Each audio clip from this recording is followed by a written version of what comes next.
You thought you could marry my son. The father-in-law's words cut through the air, chilly and stern. Our standards don't align with yours, he continued, disdain lacing his tone. Don't you dare dream of joining us. Anyway, you're not the right person for my son. Now, leave, he commanded, his voice unwavering. That's how coldly my father-in-law spoke to me. And my mother-in-law chimed in as well. You wouldn't have approached Alex for money anyway, she added, her disapproval palpable. My name is Kate. I'm 34 years old, and I work for a company. Since graduating from university, I've remained with the same company, dedicating myself to my work every day. Some of my coworkers left to start their own businesses, get married, or have children. Despite this, I stayed, committed to my career. You might think I'm a lonely workaholic woman, but I'm not. I have a boyfriend named Alex. Alex was a business partner.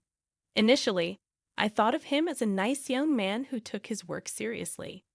As we collaborated more, we began to develop feelings for each other. He confessed his feelings, and we started dating. It's been a few years since we started dating, and now we're even engaged. But if you ask me if I'm worried about marrying him, I have to admit there are some concerns. He's still young, even younger than me. I wonder if he'll be okay with me being older. Though he says age doesn't matter, I can't shake off my worries. His father is a business owner, and Alex works for his father's company. This means that in the future, Alex will take over the company and become its president. I fear his parents will oppose our marriage. I've been feeling uneasy about it for a long time. Of course, I was happy when he asked me to marry him, but I wonder if we can really tie the knot. However, Alex doesn't seem to mind at all. His optimism is one of the things I find attractive about him. He's already met my parents, and we often have nice dinners together. My parents have agreed that we are getting married, and they like Alex very much. Finally, the day came to meet Alex's parents. For weeks, I had been nervous about the visit. Their house was spectacular, as expected for the president of the company. It was a grand mansion that made me feel like I was in a royal palace or something. Instantly, I began to wonder if my clothes were appropriate for the occasion. I had prepared some fine clothes, but I wasn't sure if they were good enough. I come from a modest family, and it would be a world of difference compared to Alex's house. Alex often treats me to nice meals at fancy restaurants, and when we go on vacation, he always books expensive hotel rooms. He thinks such things are completely normal, but sometimes I feel like he lives in a different world from me. Even so, he never imposes his values on me, and he never brags about being wealthy. I don't judge people by their money. I fell in love with him because of his personality and inner beauty. Initially, I questioned why he was dating an older, attractive woman like me. But his sweet words reassured me that he genuinely appreciated me for who I am. In other words, because we love each other for who we are on the inside, Alex and I are getting married. I believe I've met a truly wonderful man, so I want his parents to approve of our union. Don't worry, babe. I've already told my parents about you. He tried to encourage me. Then the front door opened, and his mother welcomed us. Welcome, you must be Kate. Yes, I'm Kate. Nice to meet you. I replied as his mother gave me a quick nod and ushered us in. Inside, there was a vast living room, and Alex's father was waiting for us, seated on a luxurious, fluffy sofa. I suddenly felt nervous all at once.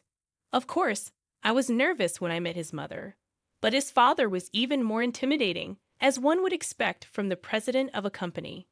It is a pleasure to finally meet you. My name is Kate. Thank you for inviting us today. I managed to say, my voice slightly trembling. Alex looked at me and smiled. Don't be so nervous. But his parents weren't smiling at all. Instead, they stared at me with icy eyes, sending a shiver down my spine. Please sit down, his father instructed, gesturing to the sofa. It felt like a job interview. Well, no, excuse me, his father interjected the moment I sat down. His mother followed suit. Hey, Mom, Dad, what are you guys doing? What do you mean no? It's rude to say such a thing. Alex was upset and tried to defend me, but his parents didn't seem to listen. "How old are you anyway? You look pretty old to me," his mother remarked. "I'm 34, I replied, feeling a knot form in my stomach. "I'm only 6 years older than Alex." "How can we accept Alex marrying an older woman like you?" she continued. "Besides, it's already too late for you to have children, isn't it? We need someone who can give us grandchildren. And for me, it has to be a young woman, at least younger than Alex," his mother added, her words cutting through me like a knife. I knew they would bring up my age. "And you're still single at your age. I can't help but think you have some kind of problem. Maybe you're too difficult or have a bad personality, something like that," his mother concluded, her tone harsh and judgmental. "Mom, what are you talking about? Kate is a wonderful person with a great personality," Alex interjected, trying to diffuse the tension. "But then why hasn't she married before?" His mother's sharp question exploded into the room. "Excuse me," I responded, feeling the weight of their scrutiny. "I know I'm a little older to be married, but I love my job, and I wanted to work harder. I've always prioritized my career over marriage. That's why I didn't get married until I reached this age. It wasn't until I met Alex that I realized I wanted to get married." I tried my best to explain, feeling the pressure mounting from his parents. But their attitudes remained unchanged. "Wouldn't working harder be more beneficial? It's not like the company you work for is a big one. Even if you work hard and get promoted, you don't get paid much, do you?" his father questioned, his tone dismissive. "I think you should focus more on making yourself more attractive as a woman. You know, it would be nice if you got." His mother paused, searching for words. "Yes, even at your age, you can still look a little better. Maybe some plastic surgery would help," she suggested, her words cutting through the air. "Honey, that's too straightforward," his father chided. But they both laughed, seemingly amused by their own remarks. It was the first time I saw them laugh, but it was at our expense. I was shocked and angry, unsure of how to respond. "You thought you could marry my son. Your standards don't match ours. Don't you dare dream of joining us. Anyway, the point is, you were not the right person for my son. Now, leave." His father's words were cold and cutting. That's how coldly my father-in-law spoke to me, and my mother-in-law got in on the act too, I recounted, feeling a surge of frustration. "You would have approached Alex for money anyway. I don't know how you fooled my son, but you can't fool us too." "That's enough," his mother added, her tone accusatory. "You guys can say whatever the hell you want, but it's my life.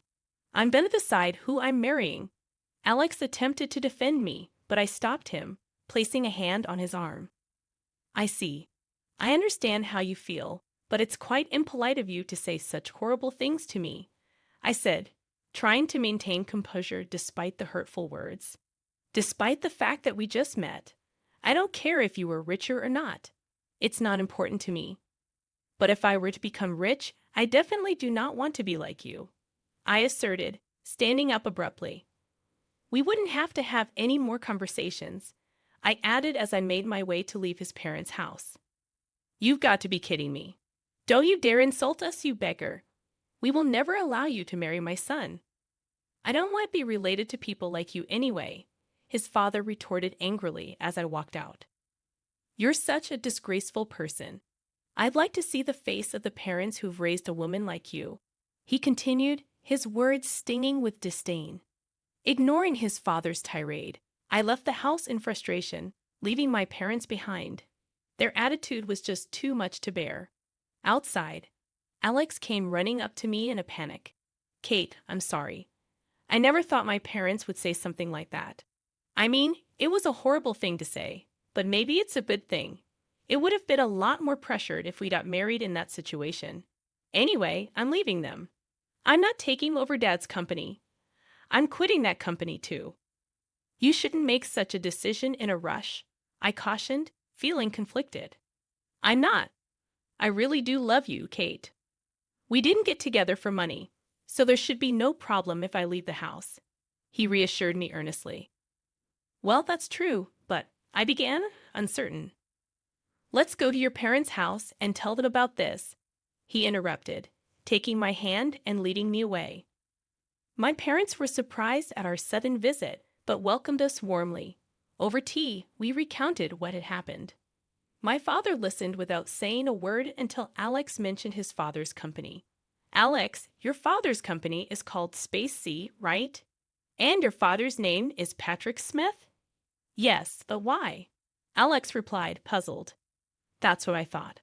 I see. Why don't we go with you to your parents' house now? My father suggested cryptically. Dad, what's going on? I asked, bewildered. Because they said they wanted to see her face, right?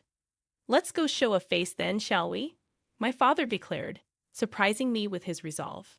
My father wasn't the type to provoke or anything like that, so I was taken aback, but he seemed determined, leaving us no choice. We ended up going to his parents' house again, this time with my father leading the way. When Alex's father answered the door, not his mother, the tension was palpable. You again. I won't forgive you, no matter how many times you come back, Alex's father began, his tone icy. Whose daughter do you think you were talking to, Patrick? My father interjected, his voice calm but firm. It took Alex's father a few seconds to finally recognize something, and the atmosphere shifted as realization dawned upon him. Mr. Anderson, is that you? You finally remembered your daughter. That means her father is you, my father declared as he confronted Alex's father. That's right. She's my only daughter. We had her later in our marriage, Alex's father admitted.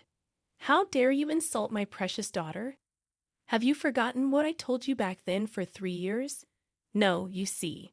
When you were arrested for smoking, drinking, and even caught shoplifting, I covered for you and gave you a chance to become a better person, didn't I? I did all that I could so that you could get a decent job. Didn't I teach you that no one can live alone and we all support each other? And yet, as soon as your company is successful, you forget all that, haven't you? My father continued, his voice filled with disappointment and frustration. I apologize for that, Alex's father said, bowing his head to me, acknowledging his wrongdoing. Alex's father seemed to be fragile now, a complete change from what he was before. If you're going to be the president of a company, you need to treat people with compassion. You think you're better than others because you're successful, aren't you? Aren't you looking down on people when you shouldn't? My father admonished, trying to impart some wisdom. Just when I thought you'd finally come to your senses, you're back to your old self. You're a real pain in the ass. You know that, Patrick. My father scolded, his frustration evident. Honey, you should apologize to her as well. Alex's mother interjected, bowing her head to me as well. I felt relieved that Alex's parents apologized to me, though the tension in the room was still palpable. I'm leaving this house, and I'm leaving the company too, Alex announced suddenly, causing panic among his parents. Wait a minute, if you leave, who's going to take over your father's role? You're the only one we have left, his father protested. I'm sick of you controlling me over everything. I'm going to start my own company and see how far I can go on my own. And I'll marry Kate as I promised. Thanks for everything, Alex declared, bowing his head to say goodbye to his parents. They froze up, turning pale, as we left them behind. It was then that I learned Alex's father was one of my father's students during high school.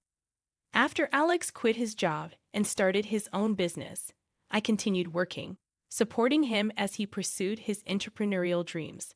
Alex proved to be talented as a business owner, and his company began making profits at an early stage. Eventually, we got married and became husband and wife, living with joy every day, supporting each other through thick and thin. As for my father-in-law, he faced consequences for his behavior, as some of his subordinates sued him for power harassment. His dismissal from his position as president taught us the importance of humility and compassion, no matter how successful one becomes. I have my father as a role model, and I cherish everything he taught me, striving to live my life with dignity and gratitude.